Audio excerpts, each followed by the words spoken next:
كتاب لا ريب فيه هدى للمتقين.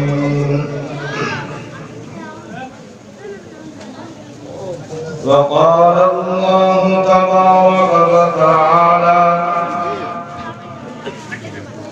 إنا نحن نزلنا الذكر وإنا له لحافظون. صدق الله العظيم. قال النبي صلى الله عليه وسلم: خيركم من تعلم القرآن وعلمه، أو كما قال عليه الصلاة والسلام. محترم جناب صدر، معزز مقتدر علماء کرام، قرائے اعظام، محترم سامعین کرام، میرے بزرگوں، دوستوں، نوجوان، پردہ نشین خواتین اسلام، پیارے بچوں،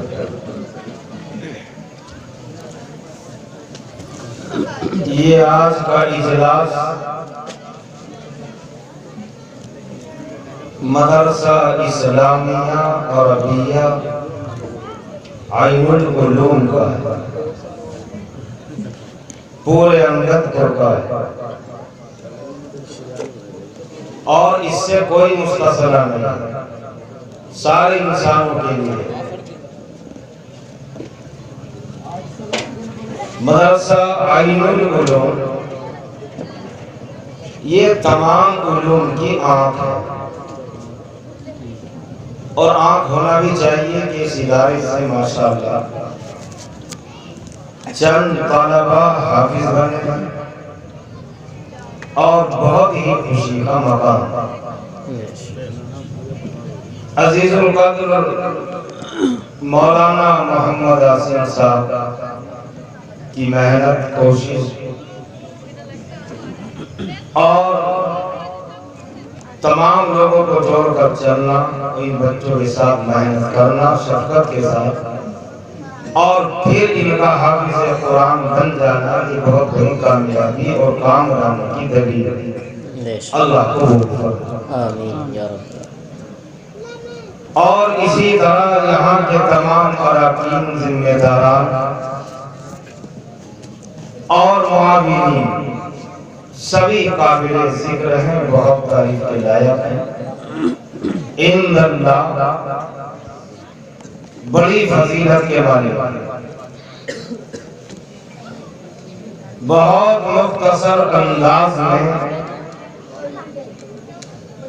دین کی اہم اور ضروری باتیں گوش و گزار کروں گا۔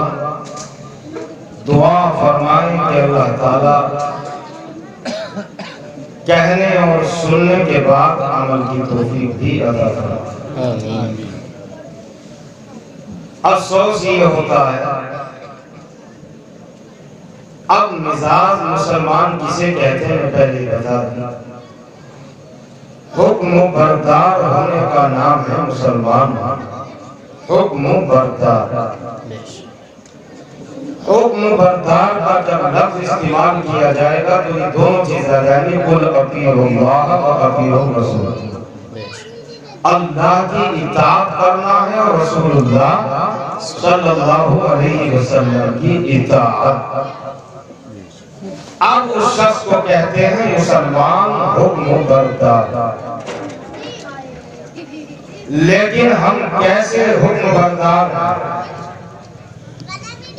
ہم کیسے پابند شرع؟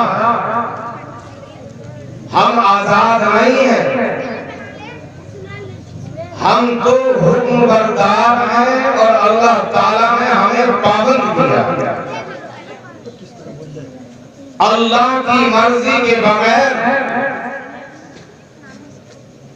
ہم کوئی کام نہیں کر سکتے، اللہ کی بھی مرضی ہو رسول کی بھی، اور جس عمل میں نہ اللہ کی مرضی نہ رسول کی مرضی وہ عمل و کام مردود ہے۔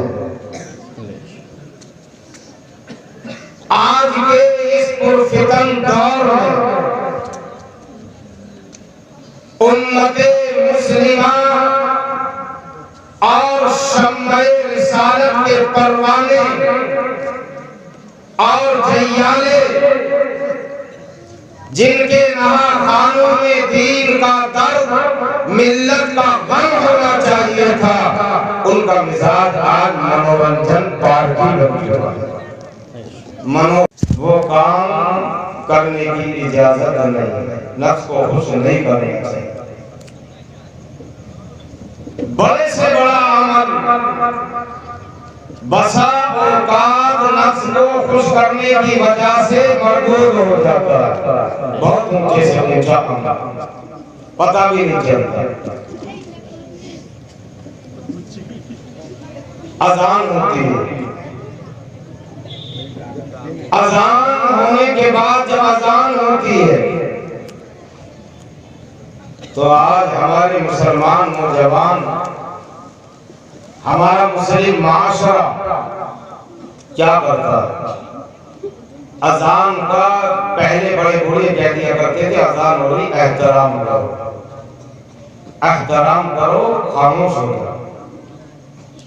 اذان کی آواز آ رہی، خاموش ہو جانا چاہیے، کلمات کے جواب دینا چاہیے۔ اللہ کا نام لیا جا رہا ہے جو بڑا ہے،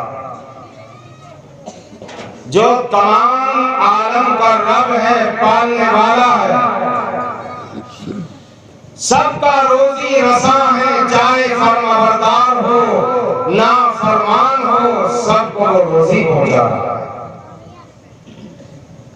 اور اپنی نعمت پانی کا بھی استعمال کرا رہا ہے، ہوا کا بھی استعمال ہو رہا ہے، ساری نعمتوں کا اس کی استعمال کیا جا رہا ہے، اس لیے اس کا نام لیا جا رہا ہے بڑے کا، تو خاموش ہو جانا چاہیے۔ تمام انسانیت کے لیے حکم دیا جا رہا ہے۔ جب یہ صدا کانوں میں آتی ہے اللہ اکبر، اللہ اکبر، تو اس وقت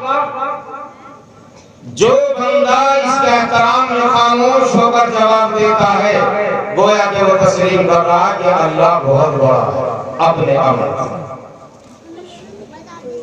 اور جو بات کر رہا تھا، اذان بھی ہو رہی ہے، پھر بھی بات کر رہا ہے، ہنس رہا تو ہنس ہی رہا ہے، اپنے عمل میں مصروف ہے، اذان کی پرواہی نہیں کی جا رہی ہے، تو وہ یاد رکھے کہ کہیں ایسا نہ ہو کہ وہ مرتد اور زندیق ہو کر بڑھے، وہ یاد رکھے۔ اس لیے اللہ کے خوف، اس کی خشیت سے ڈرو لوگو، اللہ سے ڈرنے کی ضرورت ہے۔ جب ہمارے دل سے اللہ کا خوف نکلا، خشیت نکلی، ڈر نکلا، تو اب دیکھو اس کا منظر، تماشا دیکھیے تو صحیح، آج پورے عالم میں ہمیں ڈرایا جا رہا ہے۔ جب ہم اللہ سے ڈرنا ہم ڈرتے ہیں۔ اگر اللہ کا ڈر ہوتا تو اذان کے کلمات سن کر ہم خاموش ہوتے، ہمارے بچے بھی خاموش ہوتے، ہماری بیٹی بھی خاموش ہوتی کہ میری امی میرے ابو خاموش ہو گئے، اذان کے کلمات کا جواب دے رہے ہیں، تو میری اولاد بھی خاموش ہو جاتی۔ لیکن جب میں خاموش نہیں ہوتا تو میری اولاد بھی خاموش ہو جاتی۔ چند باتیں حالات حاضرہ پر ذکر کریں، تبصرہ پر توجہ چاہوں گا۔ میں نے زیادہ لمبی چوڑی تمہید نہیں بیان کی، وقت مختصر ہے، 50 منٹ میں 2 گھنٹے تک بھی پتہ نہیں چلتا ہے، اور وقت بہت تیزی سے آگے کو بڑھ چکا ہے، اور آپ کے درمیان بڑے بڑے اکابر علماء یہاں موجود ہیں، ماشاءاللہ۔ چند باتوں کی طرف اشارہ بھی کرنا ہے، کھل کر بھی کرنا ہے۔ ایک بات تو میں پوچھنا چاہتا ہوں، درد کے ساتھ میں چند باتیں عرض کرنا چاہتا ہوں جو میں اپنے درد کا اظہار کر رہا ہوں، بیان نہیں کر رہا ہوں۔ درد، ہمیں راتوں کو نیند بھی آتی ہے۔ آپ مجھے جواب دیں، میں ایک سوال کرنا چاہتا ہوں، سارے اپنے آپ سے بھی ہو سکتے ہیں، یہاں علماء بیٹھے ذمہ داری کے ساتھ۔ راتوں کو نیند آتی ہے، آپ توجہ چاہوں گا آپ کی جنہیں پیشاب کرنا ہے تو ابھی رک جائیں، 5 منٹ، اور کوئی بیمار ہے اسے ہر وقت اجازت ہے، لیکن یہ مزاج اچھا نہیں اٹھنے بار بار، یہ جلسے کے آداب کے خلاف ہے۔ فون کو بند کر لیں تھوڑی دیر کے لیے، فون بھی بند کر، میں کہوں گا کچھ، آپ سنیں گے کچھ، اور پھر بات گڑبڑ ہو جاتی ہے، کہنے والا کچھ کہتا ہے اور سمجھ میں کچھ آ جاتا ہے، اس لیے توجہ بھی ضروری ہے۔ عمل کی طاقت تو اللہ دیتا ہے، لیکن عمل کی نیت سے بات سننی چاہیے، عمل کی طاقت تو اللہ دیتا ہے۔ میں آپ کے سامنے سب سے پہلی بات یہ عرض کرنا چاہتا ہوں، حالات تو بہت آ چکے، کم نہیں آ رہے، بہت آ چکے۔ ہم نے ایک گناہ کیا ہے، سب سے بڑے اگر آج ہم مجرم ہیں تو اس بات کے ہیں کہ ہم نے کتمان کیا ہے، ہم نے دین کو بہت چھپا ہے۔ آپ کہوگے بڑی عجیب بات کیا ہے، دعوت اور تبلیغ کے عنوان پر قرآن کریم کی بیشتر آیات مکمل قرآن الا چند باروں کے علاوہ، جہاں حج، زکوٰۃ، روزہ، نماز، توحید، بڑی تعداد میں اللہ نے دعوت اللہ، دعوت کے عنوان پر پوری امت کو متوجہ فرمایا۔ اور جتنے بھی انبیاء آئے، اب کوئی نبی آنے والا نہیں ہے، نبی آخری تھے، نبی جناب محمد رسول اللہ صلی اللہ علیہ وسلم آخری نبی تھے، اب کوئی نبی نہیں آئے، سمجھ رہے بات کو؟ صحابہ بھی نہیں آئیں گے، نبی بھی نہیں آئیں گے، تابعین بھی نہیں آئیں گے، تبع تابعین بھی نہیں آئیں گے، سب چلے۔ جب اللہ کے حبیب علیہ السلام حجۃ الوداع پر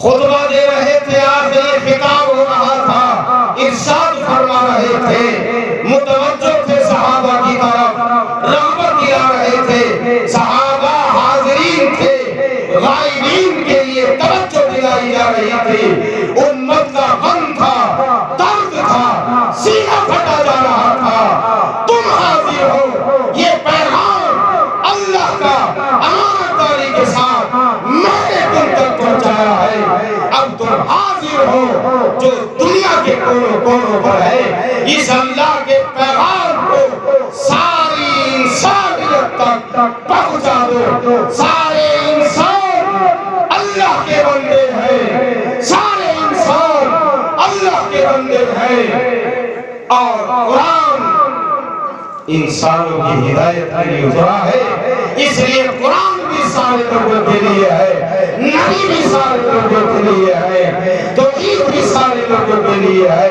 اللہ کا دین سارے لوگوں کے لیے ہے، چونکہ یہ دین قیم ہے، یہ آخری دین ہے، یہ تمام دینوں کا سردار ہے، اور اب اس کے بعد کوئی نیا دین قیامت تک نہیں آئے گا، اس کی ضمانت لی ہے، اللہ نے کارن کے لیے ہے، الیوم اکملت لکم دینکم واتممت علیکم نعمتی ورضیت لکم الاسلام دین مکمل۔ اب نبی بھی نہیں آئیں گے، صحابہ بھی نہیں آنے والے ہیں، اس میں سوال یہ ہے کہ 1,00,000 سے زائد صحابہ کہاں تھے؟ کہاں تھے؟ مکے میں تھے، مدینے میں تھے، مکے میں تھے، حرم شریف میں تھے، جس نے ایک نماز پڑھنے کا ثواب 1,00,000 نمازوں کی برابر ہے۔ صحابہ جلیل القدر ہے، اور اللہ نے ان کی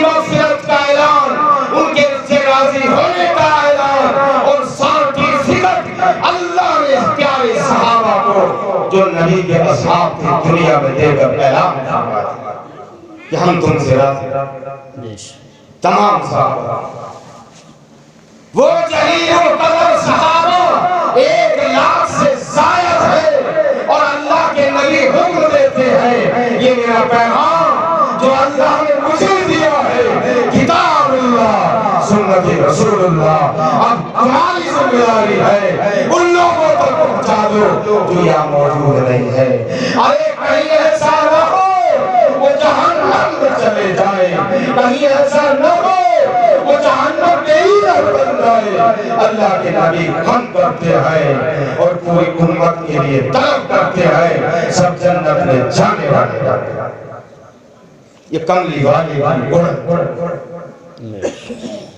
کہاں چلے گئے صاحب 1,00,000 نمازوں کا ثواب چھوڑ کر دنیا کے کونے کونے پر چلے گئے کشتیاں نہیں تھی ہوائی جہاز نہیں تھے اور بحر کے علاقوں میں سفر کرنے کا کوئی بندوبست نہیں تھا کیسے کیسے پہنچے جان جوڑ کر بیٹھا ایک بات اور پتے کی بتا کر جا رہا ذہن میں رکھنا صحابہ نے اس وقت کوئی اگر یہ کہے کہ جس ملک میں جس وطن میں اور دنیا کے جس کونے اور گوشے پر پہنچے ہیں قرآن کا پیغام سنانے کے لیے توحید کی شمع روشن کرنے کے لیے تو کان کھول کر سنو اس زبان کے محتاج نہیں بنے ہیں بلکہ اللہ کا پیغام قرآن کی شکل میں آیا صحابہ نے قرآن کی شکل میں پوری دنیا کے سامنے اللہ کا پیغام پیش قرآن سے پیش ہوئی کتاب اللہ زبان نہیں سیکھی مجبور نہیں ہوئے لاچار نہیں ہوئے کوئی چیز بھی ان کے لیے مانی نہیں ہوئی رکاوٹ نہیں ہوئی الغرض صحابہ کی چند قبروں کے علاوہ 1,00,000 سے زیادہ صحابہ کی قبروں کا پتہ نہیں دنیا کے کس کس کونے ضمانت اور گارنٹی سے بات کرتا پتہ نہیں کس کس کونے پر صحابہ کرام کی قبر اللہ تعالیٰ جانتا ہے ان کی قبول یہ اللہ رب العالمین کو معلوم ہے میں بڑی درد سے بات سے آگاہ کرنا چاہتا توجہ چاہتا توجہ میں میری طرف دیکھی رہا جی کر رہا رونے کے لیے حالات ایسے طبیعت پر بہت مساعد طبیعت بے چینی حالات عجیب ہیں آج کوئی عالم ہے مسلمان کہ وہ دوسری اقوام جنہیں ہم لفظ کافر کہہ کر اپنے سے دور کر رہے ہیں مجرم ہیں ہم اصول آ رہے ہم اللہ کا پیغام جو بیان کرتا ہے کنتم خیر امت اخرجت للناس بیان کرتا ہے میں نے جرم کیا ہے آپ مجرم ہے میں مجرم ہوں رب کہتا ہے تم خیر امت ہو تم نے توحید قبول کی ہے تم ایمان لے آئے ہو خیر امت بن گئے بھلی امت بن گئے اللہ نے تم پر ذمہ داری دی ہے اور اللہ نے حکم دیا امر بالمعروف نہی عن المنکر امر کا مطلب ہے اچھائی منکر کا مطلب ہے برائی امر ہے اچھائی منکر ہے برائی توحید ہے سب سے بڑی نیکی اور شرک ہے سب سے بڑا گناہ توحید سب سے بڑی نیکی ہے اور شرک سب سے بڑا کائنات میں گناہ ہم نے اللہ کا کلام پڑھ کر سنایا کسی کو اللہ رب کا پیغام کسی تک پہنچایا ہے اللہ کا کنتم خیر امت اخرجت للناس للمؤمنین نہیں کہا للمسلمین نہیں کہا للناس اور ایک جگہ نہیں بہت ساری جگہوں پر للناس ناس کا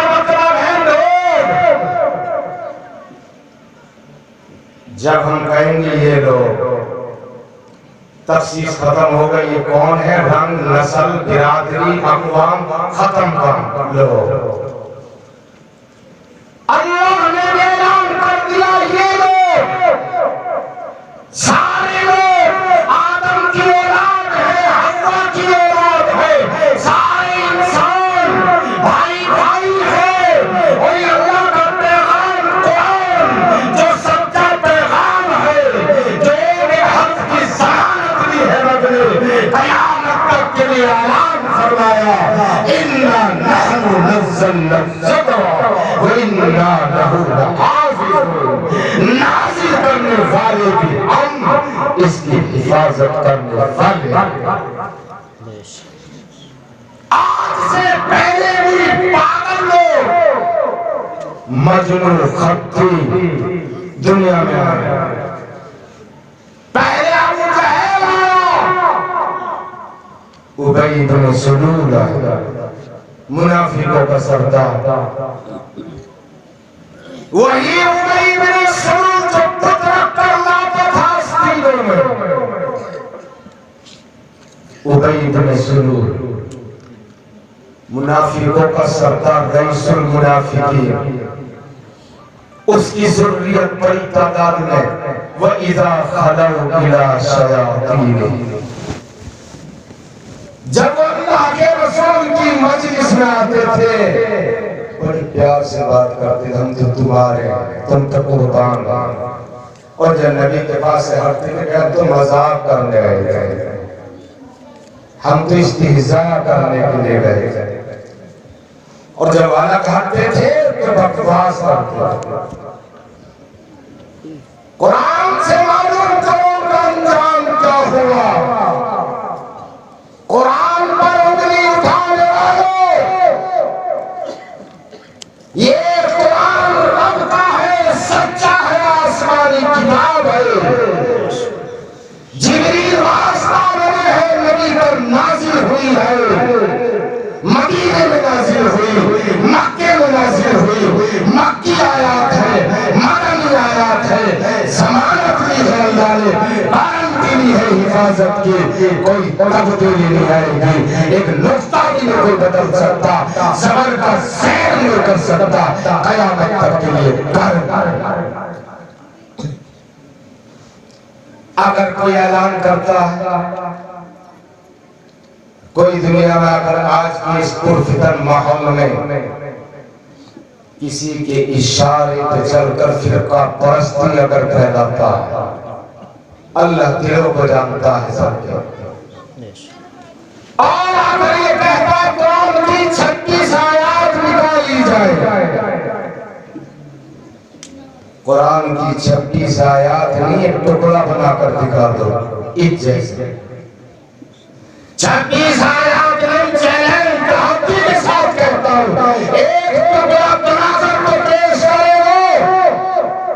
جو 36 آیات کے نکالنے کی بات کر رہا، پٹیشن ڈال رہا ہے سپریم کورٹ میں،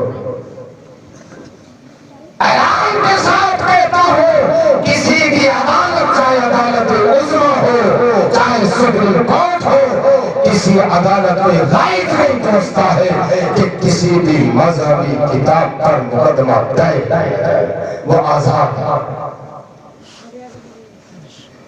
آئین کو حق نہیں ہے، آئین اور دستور، ملک کے آئین اور دستور میں کسی بھی مذہبی کتاب کے خلاف پٹیشن داخل نہیں ہو سکتی۔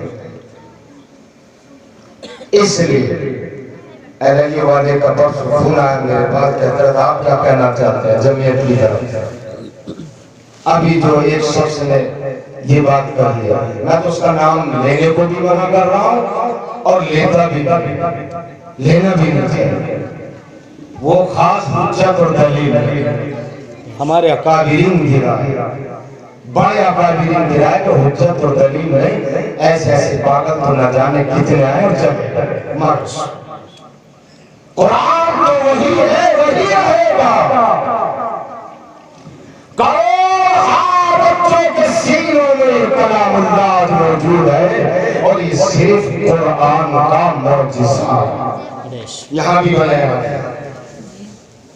یہ قرآن کریم کا معجزہ ہے، کون حفاظ اس کے آج موجود ہے، اس کے بالمقابل تم اس سے پاؤ درجے کی کتاب لاؤ اور اس کو حافظ بن کر دکھاؤ۔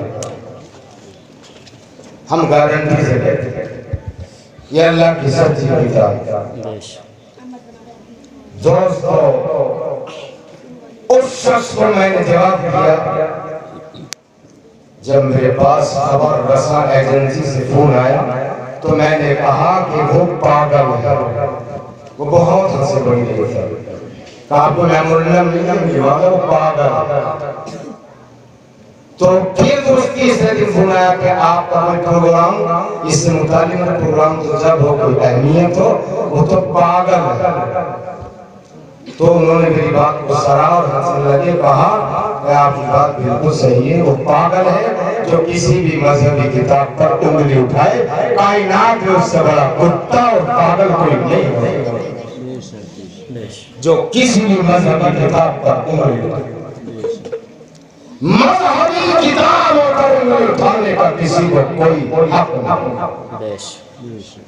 اگر مذہبی کتابوں پر کوئی انگلی اٹھاتا ہے وہ فرقہ پرست ہے، سب سے بڑا آتنکوادی ہے، سب سے بڑا دہشت گرد ہے، اور اگر قانون بن جائے تو اس کی گردن اتار جائے۔ پھر یہ آئے، اس لیے میرے بزرگ اس بات کا غم نہیں، وہ آج تینوں بکریے پھر رہا ہے ایک زمانے سے، کبھی ملک سن کہتا دہشت گردی کرتے ہیں، کبھی ملاؤں کو برا کہتا، کبھی علماء کو گالیاں دیتا رہا ہو، اب بس نہیں چلا، اس کا معاملہ بنا ہی نہیں، تو آخر میں آ کر اس نے قرآن پر انگلی اٹھائی اور اسی پہ نہیں رکا۔ اس نے کہا ابو بکر صدیق، ابھی مفتی تاریخ جمیل صاحب صحابہ کے بارے میں کتنی زبردست تعریف اور مدح صحابہ کی بیان فرما رہے تھے، اس نے انگلی اٹھا کر یہ کہا کہ ابو بکر نے غلبہ کیا، نعوذ باللہ۔ اس پر میں رکا، اس نے کہا عثمان غنی نے کی، حضرت عمر نے کی، اور جب علی قرآن لے کے سامنے جو نبی والا قرآن تھا اور انہوں نے جو یہ تحریر کرتی تھی کہ بعض وہ قرآن نہیں تھا، اس پاگل نے کہا بعض یہ قرآن نہیں تھا، اپنی مرضی کے مطابق پڑھ لیا، اور اصلی والا تو علی پر موجود تھا۔ جب علی پہنچے تو کہا ہمیں یہ نہیں چاہیے، ہم نے تو پہلے تیار کیا۔ لعنت اس پر پڑھو گا، لعنت کا مستحق ہے وہ۔ سنو، علی یہ چاروں صحابہ جلیل القدر ہے، علی سے الگ نہیں ہے، علی کا مقام بھی اونچا۔ یہ بات اس نے معمولی لیکن سے کہلوائی گئی تاکہ شیعہ فرقے کے لوگوں اور سنیوں میں یوں کر کے ٹھن جائے، اور اس کا فائدہ فرقہ پرست موجودہ طاقت اٹھا لے اور ان میں تفرقہ پڑ جائے، ان میں فرقہ بندی ہو جائے، ان میں آپس میں قتل و قتال ہو جائے، ملک کی فضا اور ماحول خراب ہو جائے۔ لیکن میرے اکابر کو قربان جائیے، سنجیدگی سے قدم اٹھاتے ہوئے یہ اعلان کر دیا بندے کی چوٹ پر کہ ہم فرقہ پرست والے کو کامیاب نہیں ہوتے۔ اس آگے نہیں بڑھیں۔ چلیے اب اگلی بات کرتا ہوں، تھوڑا ٹائم ہو رہا ہے، بات کر لے گا۔ یس براؤ کی نوبت کیوں آ رہی ہے؟ ہمارے آستینوں میں بت بن رہے ہیں، منافقین موجود ہیں۔ ارے خیر سے گرا شکایت نہیں ہے، وہ بھی ہمارے تھے۔ اگر ہم ٹھیک ہو جائیں، ہم سنت پر چلنے لگے، مضبوط ہو جائے، مستحکم ہو جائے، ثابت قدم ہو جائے، کتاب اللہ سنت رسول اللہ کو مضبوطی سے تھام لے، قسم اللہ کی جناب۔ یہ ہماری شادیاں ہیں جن میں ڈیجے بج رہا ہے، یہ مسلمانوں کی شادی ہے، یہ مسلمانوں کی شادیاں ہیں۔ ارے ان بیچاروں کی شادیوں میں اور مسلمانوں کی شادیوں میں رسومات کے اعتبار سے، لاغیات کے اعتبار سے، واقعات اور رواج کے اعتبار سے اور خرافات کے اعتبار سے اسراف کے اعتبار سے ان میں اور ہم میں کوئی فرق نہیں ہے. اور وہ کہہ رہے ہیں میرے خدا میں تو اندر آنا چاہتا تھا مگر میرے لیے رکاوٹ تو عبدالرحمن بنا. میرے رب میں اندر آنا چاہتا تھا مگر اندر آنے سے جو روکا ہے اس نے روکا جس پر لیبل مسلمان ہونے کا مجھے اس نے روکا.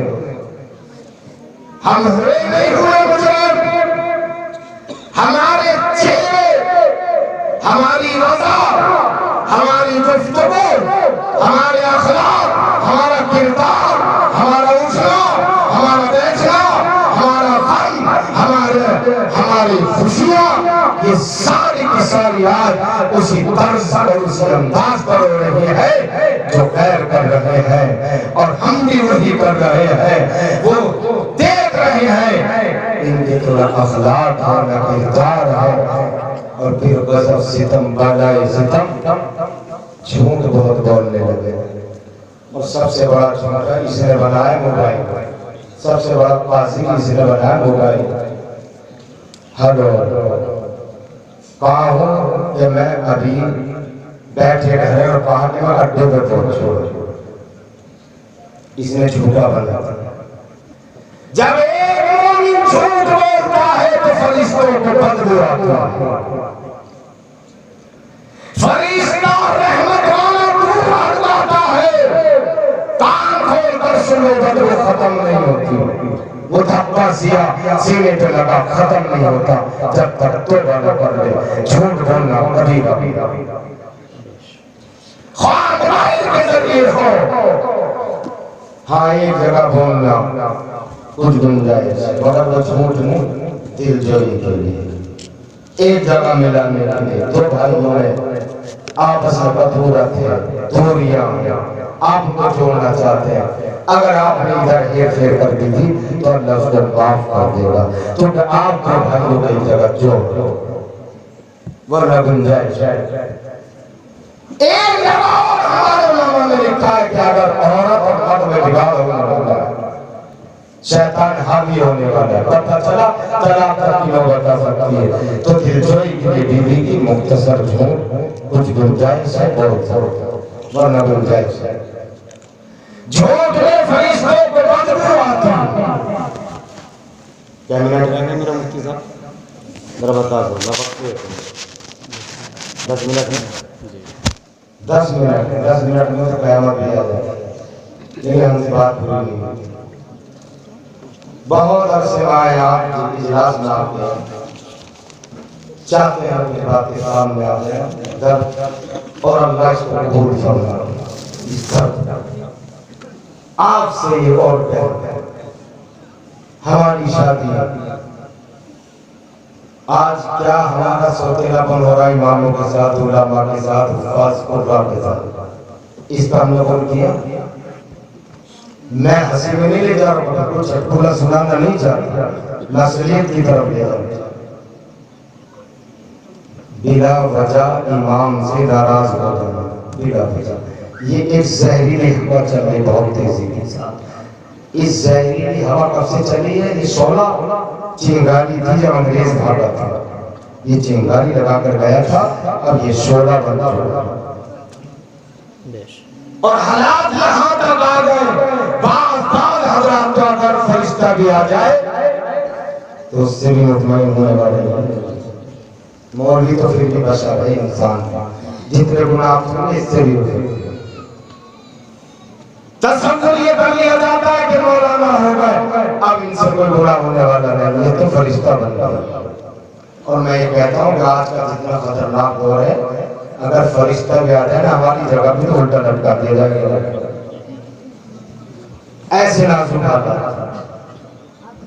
ایسے نازک حالات سے گزر رہے ہیں آپ, کیسے ایمان بچائے ہم. میں بات کو کہتا ہوں کہ پہلے تک ایمان بازار میں بھی خراب نہیں ہوتا تھا. بازار میں ایمان کی حفاظت ہوتی, نظریں خراب نہیں ہوتی تھی. زنا, یہ نظروں کا زنا نہیں ہونے پاتا تھا. آج تو مسجد کے گیٹ پہ بھی ایمان نہیں بچ رہا، وضو کرتے وقت ایمان نہیں بچ رہا۔ مسجد کے گیٹ پہ اگر ہمیں گانا تھڑا تھڑ بج رہا ہے اور تھڑا تھڑ تھڑ کی آواز اور گانوں کی مسجد میں خوب آ رہی۔ ایک مرتبہ میں جب طالب علم تھا، مرتبہ امامت کرتا تھا، تو نماز پڑھا تو بہت تیز گانا چل رہا تھا، میں نے سلام پھیرا اور چوک میں گیا اور میں نے آواز کے بچے کو بھیجا تو ان سے کہہ دو امام صاحب نماز پڑھا رہے تھے، گانے کی آواز صاف نہیں آئی، تیز چلا تھا تاکہ تم سے گانا بھی سن لے، نماز پڑھا۔ ایک گناہ کر رہے کہ صرف آپ کر رہے ہیں، کھل کر چھپ کر، تو اس گناہ کا علم تو آپ کو ہے، دوسرے کو نہیں ہے، لیکن ایک گناہ وہ ہے میرے پیارو، ایک گناہ وہ ہے جو میں بھی کر رہا ہوں اور اس میں سینکڑوں لوگ مبتلا ہو رہے ہیں۔ ارے جتنا گناہ کرنے کی طاقت ہے، اتنا سہنے کی طاقت ہے گناہ کرنے کے بعد، جتنا عذاب سہ سکتا ہے اتنا گناہ کر لیتا، اتنے انبار کو لگا لیے جس کا عذاب بھی نہ سہ سکتا ہے، جس کو برداشت نہ کر سکتا۔ اب اکیلا تو گناہ کر ہی رہا تھا، مگر 50 لوگوں کو اس گناہ میں شامل کر لیا، مثلا گانا اتنا تیز بچا دیا کہ 50 لوگ سو۔ بیٹی کی شادی، امام صاحب نے نکاح پڑھا دیا، امام صاحب کتنے پیسے ہو گئے، کتنے تھے؟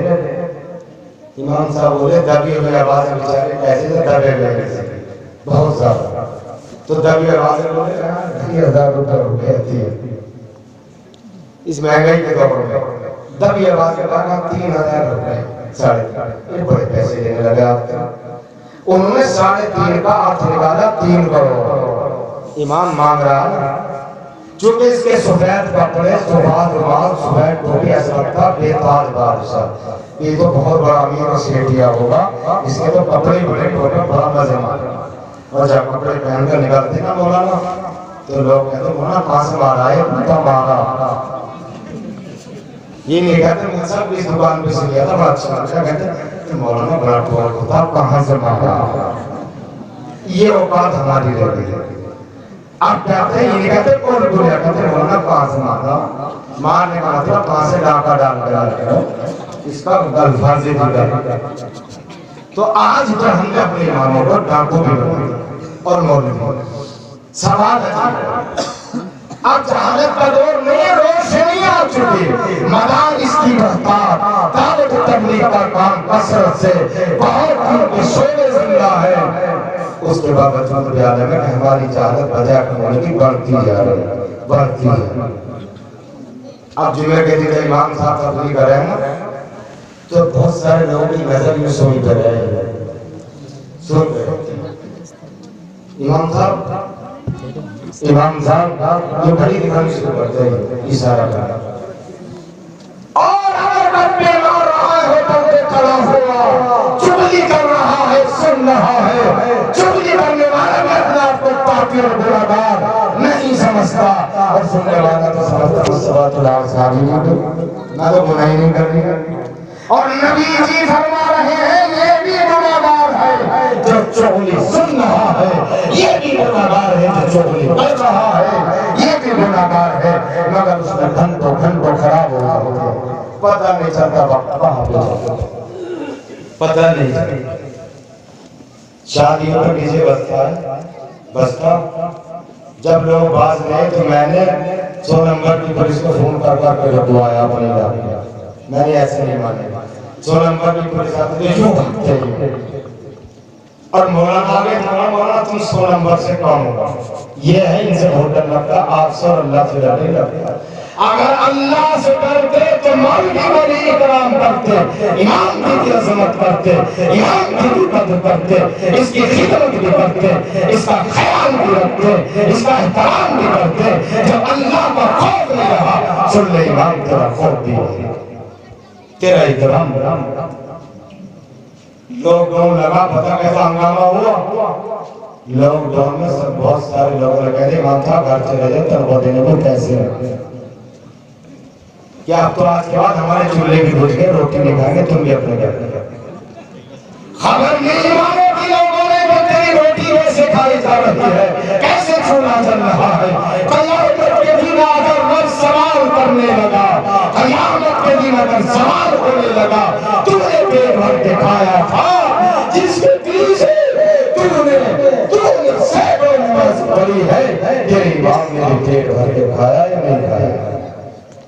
تو کیا جواب؟